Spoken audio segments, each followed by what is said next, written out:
चक्षुरुन्मिलितं येन तस्मै श्री गुरवे नमः। नमः ॐ विष्णुपादाय श्रीगौरप्रियमूर्तये श्रीमते भक्तिवल्लभा तीर्थगोस्वामिने नमः। यतीन्द्रियनमस्तुभ्यं गौरकृष्णप्रियात्मने रूपानुगतिज्ञाय गुरुदेवाय ते नमः। पतितपावन परम करुणामय परमाराध्यतम श्रील गुरुदेव नित्यलीला प्रविष्टों विष्णुपाद परमहंस परिव्राजकाचार्य अष्टोत्तर शतश्री श्रीमद् श्रील भक्ति वल्लभ तीर्थ गोस्वामी महाराज जी के अभय चरण में असंख्य कोटि साष्टांग दंडवत प्रणाम करते हुए उनकी अहेतु की कृपा प्रार्थना करता हूँ। आज बहुत ही पावन तिथि। इस तिथि का विशेष परिचय की आवश्यकता नहीं है। मर्यादा पुरुषोत्तम भगवान श्री रामचंद्र जी का शुभ आविर्भाव तिथि एवं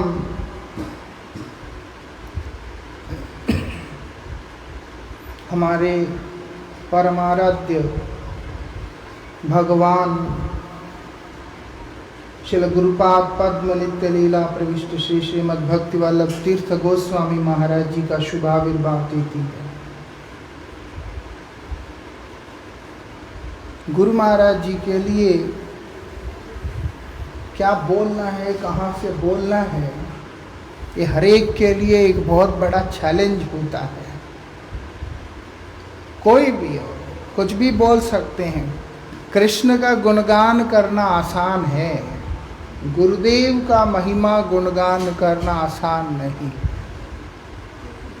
कृष्ण का गुणों को वर्णन कर सकते हैं, लेकिन गुरुदेव के गुणों का वर्णन कर पाना साधारण बात नहीं होता।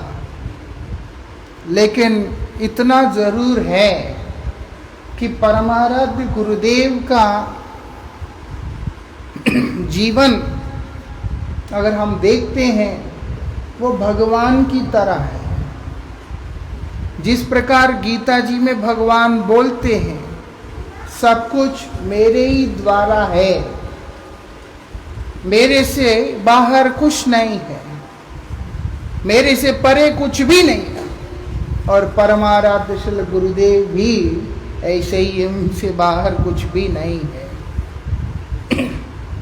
और विशेषता क्या है, हर चीज को मैंने जोड़ करके रखा। भगवान गीता में बोलते जिस प्रकार से एक सूत्र जो है समस्त मणियों को एकत्रित करके रखा हुआ होता है, ऐसे ही गुरु महाराज जी भी वो सूत्र बनकर साधना के सूत्रों के माध्यम से अपने अनगत जनों को बिखरने ना देकर उनको भी ऐसे जोड़ करके रखा हुआ है। छोटी सी बात है, बिल्डिंग देखने में सुंदर है, उसका इंटीरियर सुंदर है, सब कुछ है, लेकिन फाउंडेशन अगर मजबूत नहीं है वो पक्का कोलैप्स करेगा ही करेगा। अगर फाउंडेशन मजबूत है, वो अगर बहुत सुंदर ना भी हो तब भी उसको तोड़ना आसान नहीं होगा। श्रील गुरु महाराज जी की अगर हम बात करते हैं, गुरु महाराज जी की ऐसी महती कृपा है, गुरु महाराज जी ने फाउंडेशन भी दिया और बहुत सुंदर इंटीरियर भी दिया। फाउंडेशन क्या है? एक साधक के जीवन में फाउंडेशन क्या है? शरणागति। शरणागति ही फाउंडेशन है। किसके प्रति? गुरुदेव के प्रति, वैष्णव के प्रति, भगवान के प्रति। गुरु वैष्णव भगवान तीनों के प्रति शरणागति एक साधक को पतित अवस्था से उठाकर उसकी परमार्थ की उन्नतियों में ले जाकर अंत में भगवान श्री राधा कृष्ण के चरणों में एकांतिक शरणागति, एकांतिक आश्रय प्रदान करने वाला होता है। श्रील गुरु महाराज जी का हमारे जीवन में वो अवदान है। बेशक लोहा दिखता नहीं, बेशक अंदर लगा हुआ सीमेंट दिखता नहीं, रंग लगा दिया, प्लास्टिक लगा दिया, कुछ कर दिया, सजा दिया, लेकिन वो सब अगर नहीं है तो कोई भी चीज टिक नहीं सकता है। गुरु महाराज जी का यही कृपा है कि गुरु महाराज जी ने क्या किया? हम लोगों के आध्यात्मिक जीवन को अस्थिर नहीं होने दिया। नहीं तो अक्सर एक आचार्य के अप्रकट के बाद उनके शिष्य जो होते हैं, कई देखा वो बिखर जाते हैं, लेकिन गुरु महाराज जी ने किसी को भी बिखरने नहीं दिया। ऐसी गुरु महाराज जी की कृपा है। कोई कहां पे भी है, गुरु महाराज जी के आदर्शों से बाहर नहीं है। ये विशेषता है।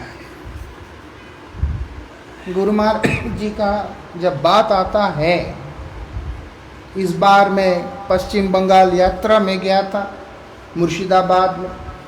वहाँ एक भक्त से मिला, वो लाल कपड़े वाला महात्मा है। वो मुझको कह रहे, बोलता हमारा तबीयत खराब था तो इसीलिए हमको नौकरी करना पड़ा अपने इलाज के लिए, याद है? ऐसे वो अपना दुख सुना रहा था, लेकिन मेरे हृदय में इतना आनंद हुआ अपने लिए जिसका कोई सीमा नहीं है। क्यों? उसका दुख देख के बोला ना, गुरु महाराज जी की महती कृपा सामने आ रहा था। क्यों? वो कहता है कि हमारा शरीर में एलर्जी हो गया, इलाज के लिए 10,000 चाहिए था, और वो अपने गुरुजी के पास गया तो गुरुजी कहते मेरे पास तो 10,000 है ही नहीं। बोले क्या करूं? तुम एक काम करो, नौकरी करो और इलाज करा लो, लेकिन याद रखना गुरु सेवा करना भूलना नहीं। और हमारे परमाराध्य गुरुदेव कितना बोले, हर एक व्यक्ति का गुरुजी ने ख्याल रखा है। जैसे अभी हमने सुना, शिष्य की मर्यादा, गुरु भाई का मर्यादा, एक गुरु का मर्यादा, आचार्य का मर्यादा। सबसे पहले तो गुरुजी आचार्य वाले लाइन में ही नहीं, वो तो मध्यमाधिकारी का कार्य होता है। गुरु महाराज जी अवतरण के साथ ही उत्तम भागवत है। उनके बाल्य लीलाएं इस प्रकार से समय समय पर समाधिस्थ हो जाना, भगवत चिंतन में डूब जाना।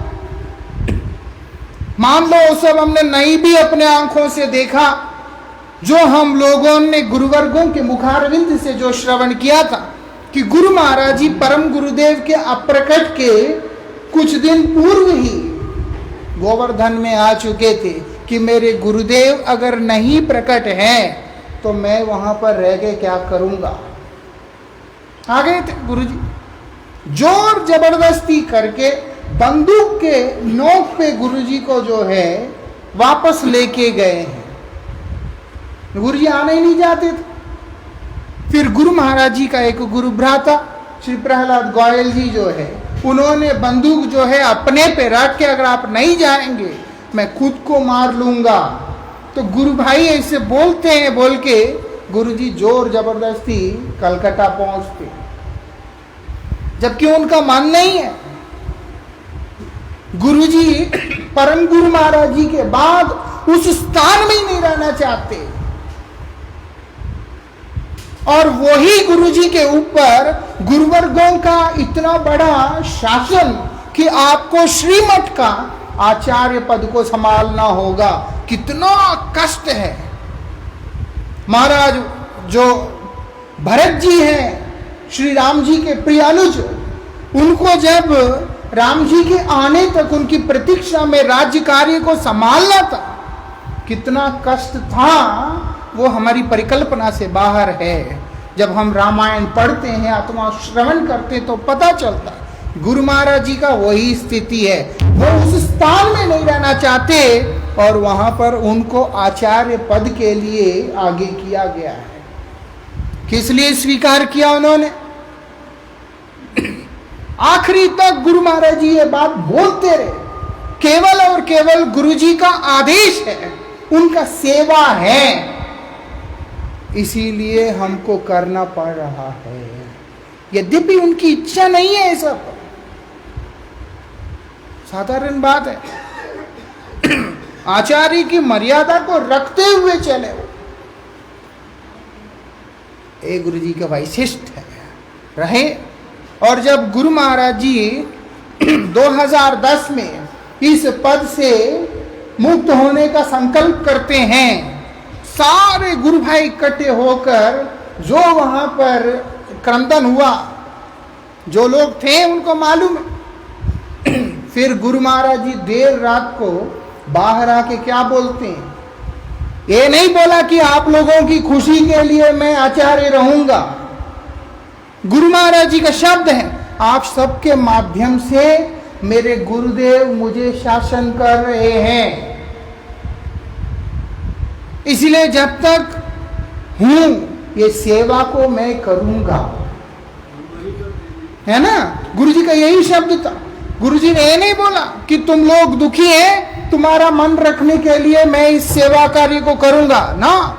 गुरुजी वहां पर बोल रहे हैं कि मेरे गुरुजी जो है आप सबके माध्यम से मुझको शासन कर रहे हैं। किस स्तर का समर्पण अपने गुरुदेव के चरण में से, केवल और केवल अपने गुरुदेव की प्रसन्नता के लिए, यद्यपि वो स्थान जो उनके लिए प्रियकर नहीं है, उन्होंने उसको भी स्वीकार किया। अब करने के बाद शिष्यवाद चल लेता। क्यों? ये सब गुरुजी अक्सर बोलते थे, ये तो मठ का शिष्य है ना। गुरुजी बोलते थे तो मठ का शिष्य है, ये तो गुरुजी का है। जब हम मंत्र लेने भी जाते हैं, गुरुजी उस समय यही बोलते हैं, हाँ मैं नहीं हूं, हमारे गुरुजी है। और गुरुजी इसी भाव से मेरे गुरुदेव का शिष्य है, मठ का आश्रित है। और गुरुदेव है तो वात्सल्यता तो एक अलग स्तर पे तो होता ही है। इन सब का मिश्रित भाव से एक एक सेवक का ख्याल कितने सुंदर तरीका से गुरु महाराज जी ने रखा, उसका कोई कल्पना भी नहीं कर सकते। बहुतों का रखा। और मैं आज जो है, मुझे अपना बात याद आता है, जब वो ब्रह्मचारी ने ये बात कहा, जब गोकुल महावन के मठ के मासिक जो सेवा के लिए दिल्ली से इकट्ठा करना था, उसके लिए मुझे गोकुल से लोग दिल्ली लेके आए कि गोकुल मठ की सेवा जो है मुझे करना होगा करके। ठीक है जी। उस समय थोड़ा सा पानी ठीक नहीं है ब्रज का, या जो भी और कारणों से मेरा तबीयत खराब हो गया। श्रील गुरु महाराज जी को जब ये बात पता चला, जब गुरुजी दिल्ली मठ में ही थे, गुरुजी ने स्वीकार नहीं किया इस चीज को। गुरुजी बोले पहले ठीक से इलाज कराओ, जबकि थोड़ा सा ही तो दर्द है। बोलते ना, तबीयत ठीक होना जरूरी है। तब तक अगर जरूरत है मठ की सेवा के लिए, अगर सेवक नहीं है तो वो जो कलेक्शन के लिए जो भी लगता है वो सेवा हम दे देंगे। हम कहाँ एक नगण्य, एक गुरु महाराज जी के चरण साक्षी है, दीनता नहीं है। हम तो विष्टा का कीड़ा भी नहीं गुरु जी के चरणों में, तो मतलब मैं, लेकिन गुरु जी का ऐसी औदार्यता, कुछ भी नहीं था उस समय। मैं टिकूंगा कि नहीं ये भी पता नहीं, देखा जाए तो मैं मठ में टिकूंगा कि नहीं ये भी नहीं पता था। लेकिन उनका प्रेम जो है ये सब चीजों को देखता नहीं है। उनका कृपा इन सब चीजों से परे। ऐसे महान आचार्य जो है कृपा करके अपने चरणों में स्थान दिया है ऐसा। क्योंकि मेरा अवगुण ऐसे है कि मैं तो शरण में जा भी नहीं सकता, वो तो कृपा करके स्थान दिया। अब कोई आपके साथ ऐसा कर देगा, आप उनसे दूर कैसे जा सको?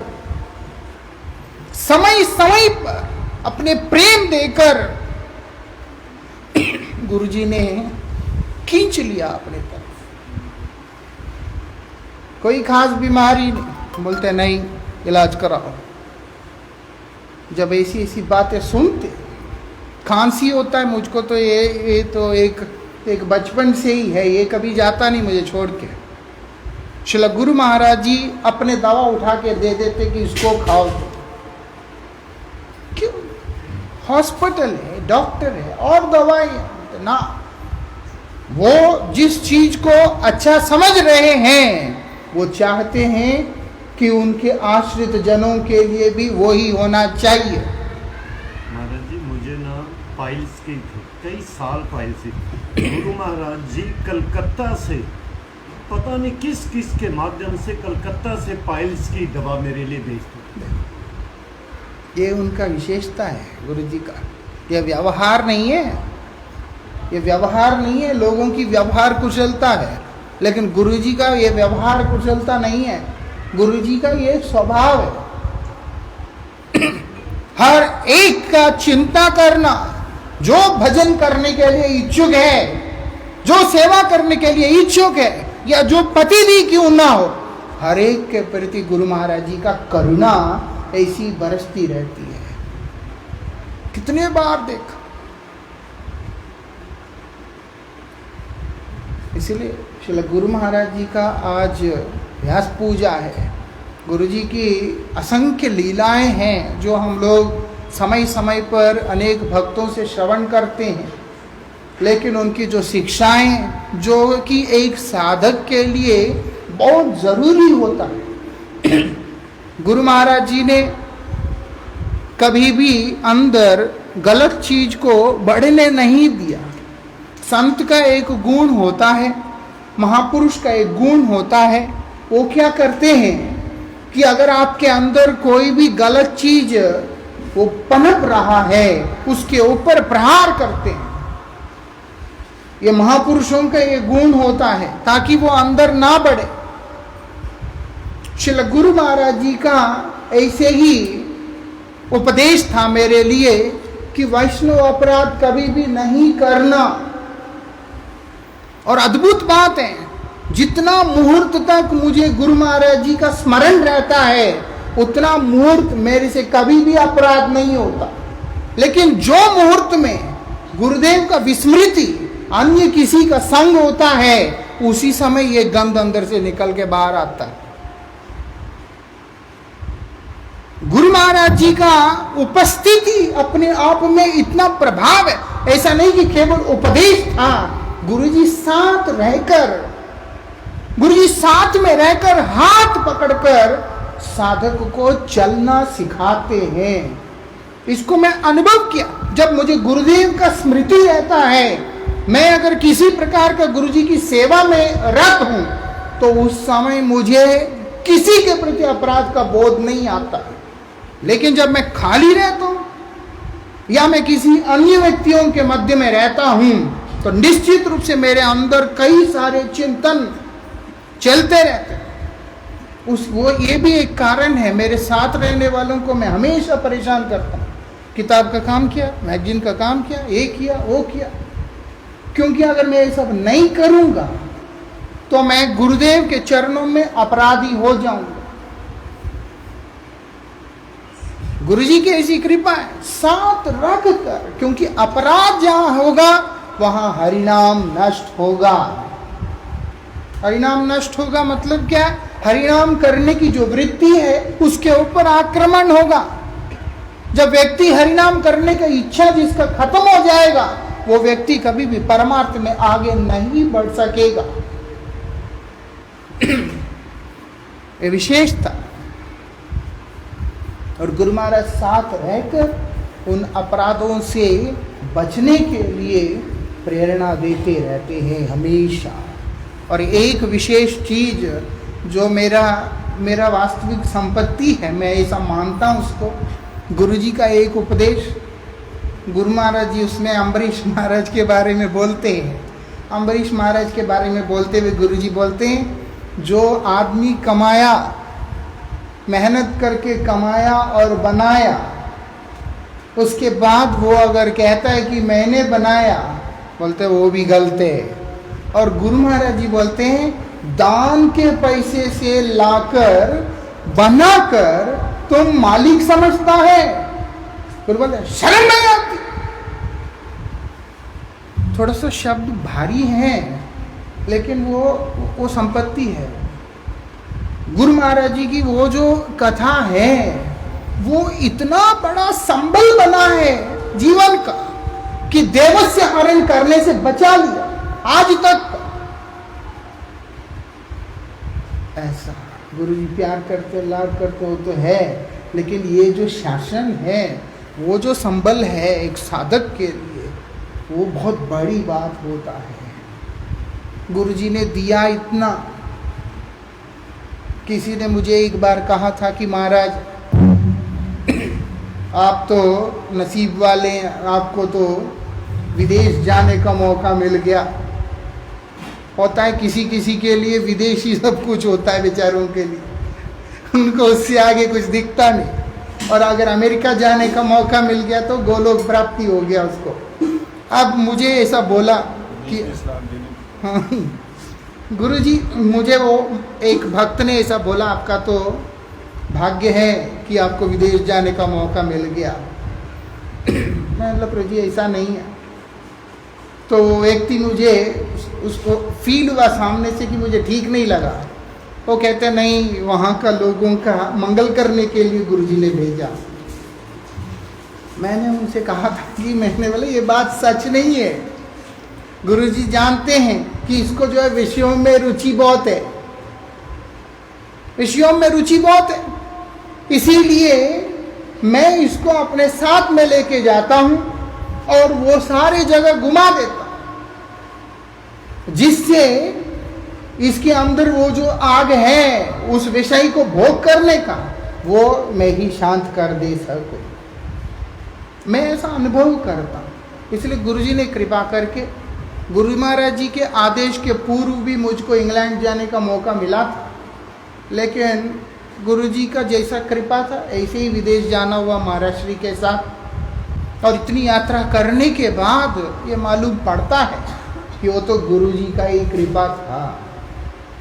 अब तो कोई विदेश का आकर्षण नहीं, कुछ नहीं, कुछ भी नहीं, ना डॉलर और यूरो का भी आकर्षण नहीं रहा है।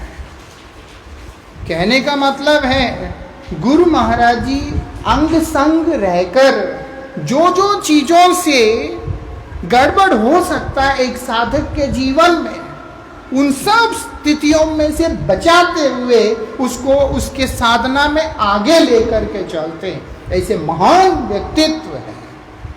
ऐसा नहीं गुरुजी अप्रकट हुए, ये एक विचार है स्थूल रूप से। गुरु महाराज जी स्थूल रूप से अप्रकट है, ये एक विचार है और हुए भी है। कल रात मेरा मन में बड़ा वो चल रहा था, इसीलिए नींद भी हुआ नहीं ठीक से। क्यों?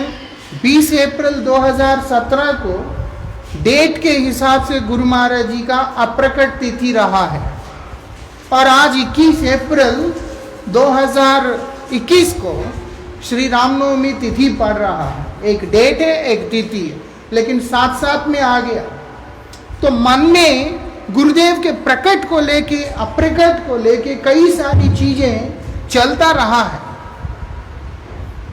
और इतना मुश्किल हो गया, विश्राम भी नहीं हुआ ठीक से।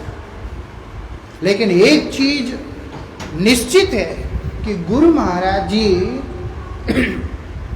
स्थूल रूप से प्रकट ना होने पे भी गुरु महाराज जी भगवान हैं। जिस प्रकार से भगवान कण कण में सर्वत्र व्याप्त है, उसी प्रकार से गुरु महाराज जी भी उसके आश्रित जनों के साथ में सब समय सब स्थिति में विद्यमान रहते। ऐसी कोई समय नहीं है जहां पर गुरु महाराज जी की उपस्थिति ना हो। उल्टा गुरु महाराज जी के इस संसार से स्थूल रूप से अप्रकट होने के बाद उनके उपस्थिति का अधिक अनुभूति होने लगा। क्योंकि पहले ये था गुरुजी कलकत्ता में है, गुरुजी जो है लुधियाना में है, गुरुजी पंजाब में है। अब गुरुजी इधर भी है उधर भी है, जहां जहां भी देखो वहीं पे गुरुजी विद्यमान है।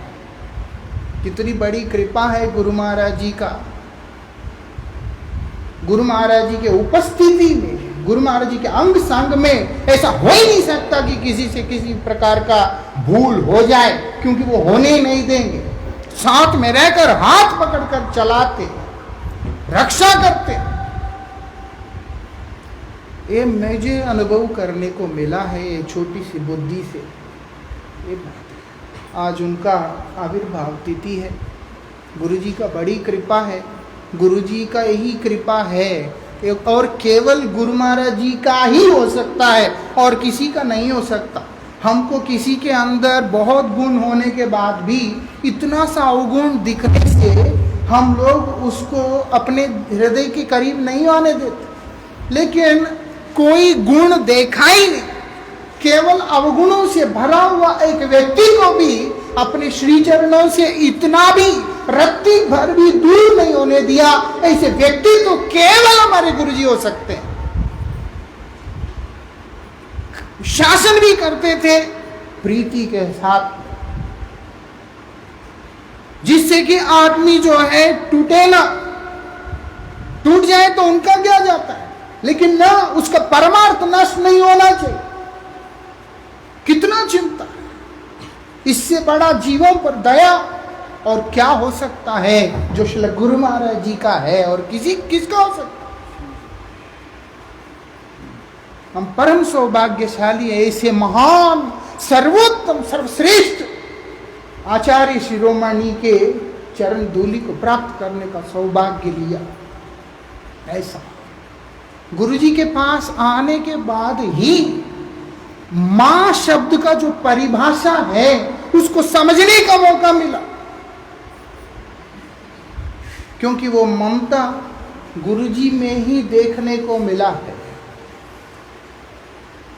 ना ही मेरा सगी मां और ना ही उन तमाम माताएं जिनको मैं माता बोल के संबोधन करता हूं, कोई किसी में भी ऐसा ममता आज तक नहीं देखा जो केवल और केवल श्री गुरु महाराज जी के चरणों में आकर के देखा। इसलिए मां बोलने से मुझको केवल गुरु महाराज जी दिखलाई देते। इसको मैं अपना परम सौभाग्य मानता हूं, क्योंकि मां ही एक ऐसी होती है, बच्चे उसके पास जाके कुछ भी उत्पात करता है उसको चिंता नहीं होता। मां बच्चे का कभी दोष भी नहीं देखती, गुण भी नहीं देखती। मां का शासन भी प्यारी होता है, ये विशेषता। और गुरु महाराज जी के अंदर ये सारी चीजें मूर्तिमान रूप से दिखलाई देते कदम कदम पर। ऐसा जो हो, ऐसे ही गुरुजी एक बार हृदय के अंदर आया। किसी किसी को मिलने से ना कुछ हो जाता है, दौरे से आ जाते हैं अंदर। कोई तो आया, उनको देख के मन में आया व्रज में जाऊंगा, मधुकरी मांगूंगा, 2 रोटी खा लूंगा। आहा हा, इधर इस पेड़ के नीचे उस पेड़ के नीचे, है ना।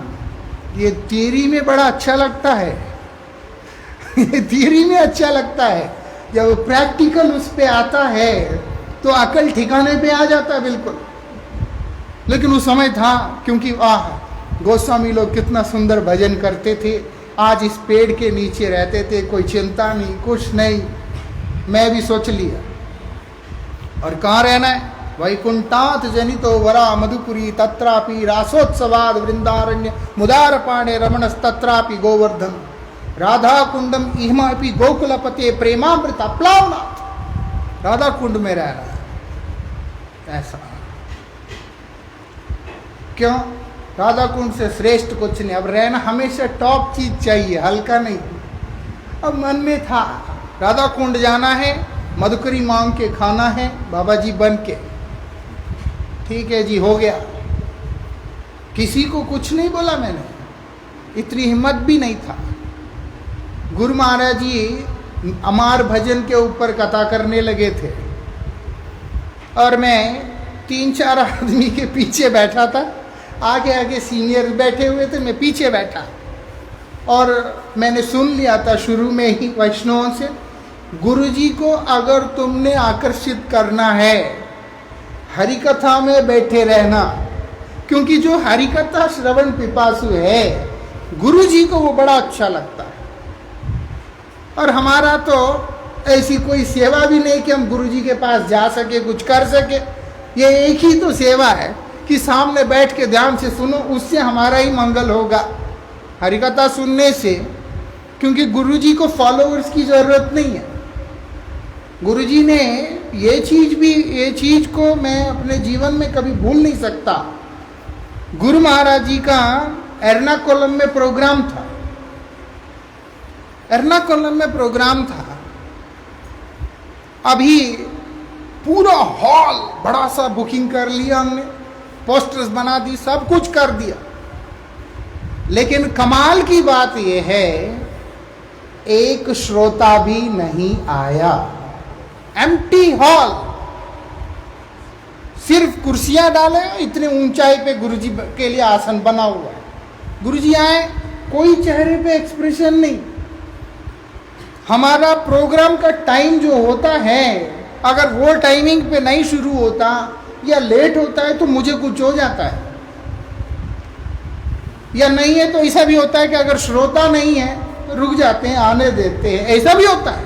लेकिन गुरु महाराज जी की केस में ये सब चीजें नॉट एप्लीकेबल। बोलते हैं क्यों? बोलते भजन मेरे अपने शुद्धिकरण के लिए है, मेरे अपने आत्म कल्याण के लिए। Bhajan is for my own purification. ऐसे गुरु जी चिल्ला चिल्ला के कई बार बोल चुके, और सिर्फ मुख से बोलते नहीं है, प्रैक्टिकल उनके लाइफ में ये चीज देखने को भी आता है। एक आदमी नहीं बैठा और गुरु महाराज जी खाली ऑडिटोरियम में बैठ के हरिकथा बोल के गुरुजी जा रहे हैं। कितना हरिकथा में कितना उनकी आविष्टता है, आविष्टता। और होशियारपुर में भी देखा कि गुरु महाराज जी एक मंदिर में कथा कर रहे थे, आप भी थे तब, लाइट चला गया।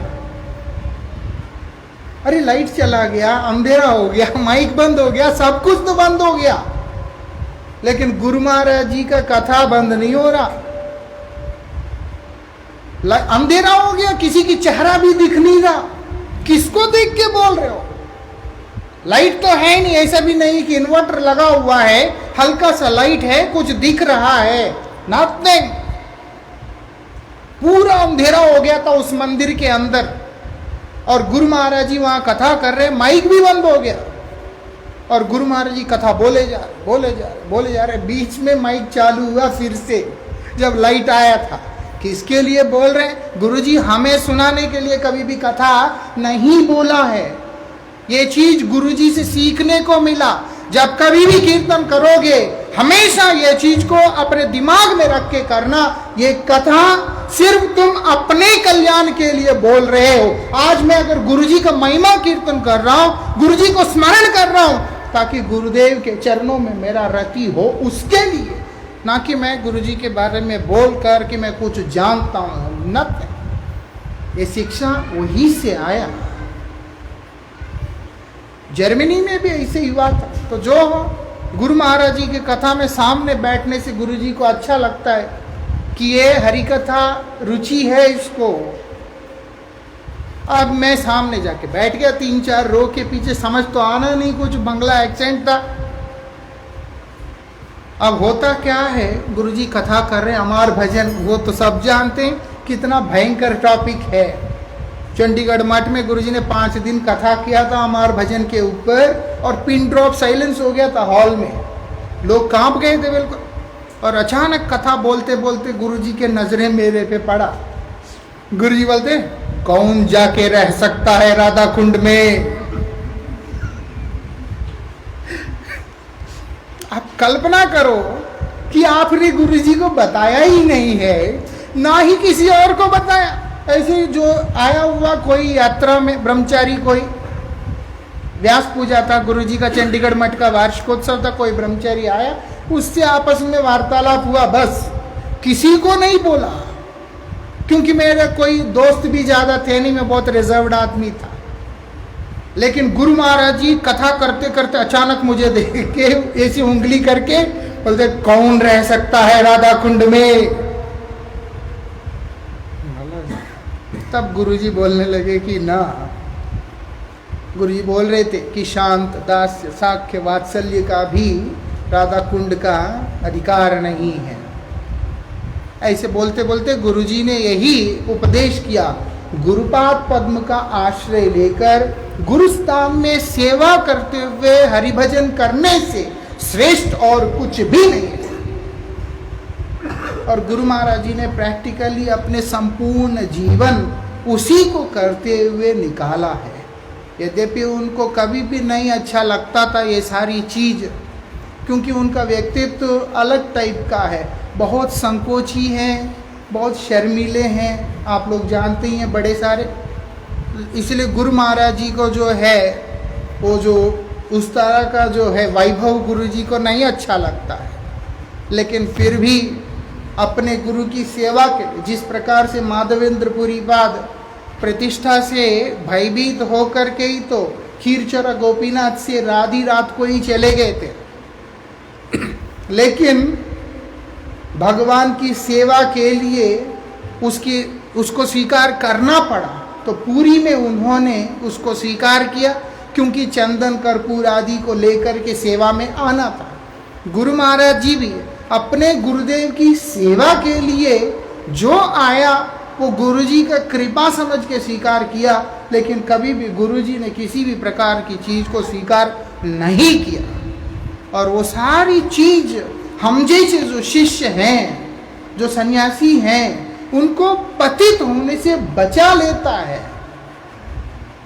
ऐसे आदर्श आचरण जो है हमें स्खलित होने से बचा लेता है। एक एक घटना जो गुरुजी का स्मरण में आता है, श्रवण में आता है, वो सिर्फ घटना नहीं होता, एक ऐसा सहारा होता है जिसके बल पे एक साधक अपने जीवन को आराम से आगे लेकर के जा सकता। जो हो, आज समय भी हो गया, गुरु महाराज जी का आज व्यास पूजा है, वो मुझ पर इस दास पर कृपा करे। मैं तो एक नगण्य सेवक हूँ। मैं तो वो सेवक हूँ जो केवल बोलते हैं ना कि तृणभंग भी किया नहीं।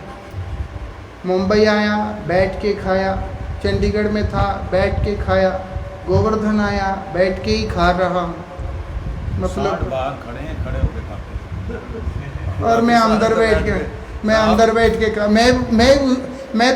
वो तो बाकी सारे बैठ के खाते। वो तो पिता है हमारा, लेकिन मैं तो वो नहीं हूँ। मैं तो एक साधारण निकृष्ट जीव हूँ। सारे बैठ के खाते। लेकिन मुझे इस बात का आनंद जरूर है, और कोई होता तो मुझे कब का दूर कर दिया होता। वो तो गुरु महाराज जी है, जो कुछ ना होने पे भी गुरुजी ने अपने चरणों से दूर नहीं किया। मैं एक ही प्रार्थना लेकर के जी रहा हूँ कि जन्म जन्म, एक जन्म, 100 जन्म, 1000 जन्म, अरब जन्म, खरब जन्म, अगर कितने भी बार वो आना पड़े, श्रील गुरु महाराज जी का चरण धूलि को स्पर्श करने का सौभाग्य मिल जाए, मुझे और कुछ कामना ही नहीं है। मैं तो गुरु जी का शिष्य भी बनने लायक नहीं हूँ।